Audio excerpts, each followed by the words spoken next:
Hello, good morning. Magandang hapon po sa inyo, kabayan. Happy Blessed Sunday po, everyone.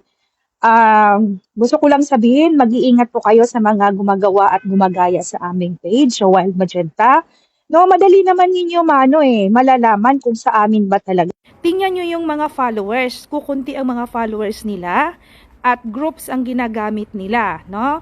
Wala po kaming wala po kaming ginagawang ibang page na Wild Magenta, no? Alam ko dito sa aking mga friends sa FB, nakikita ko kasi nakita ko yung admin doon dahil naka-public sila. Nakikita ko yung mga admin doon, hindi po kami yon. No much bitter, mag-unfollow na po kayo doon. Kasi meron doon nagpo-post na free mag-post doon kasi naka-public siya. Free kayong mag-post, free kayong magtatanong. Alamin nyo kung talagang sa amin. No, tingnan nyo mo kung may mga postin ba nun mga video o nagpo-post na ng mga medyo kinukuha sa mga page namin at pinopost doon. No? Kailangan mag-iingat po kayo.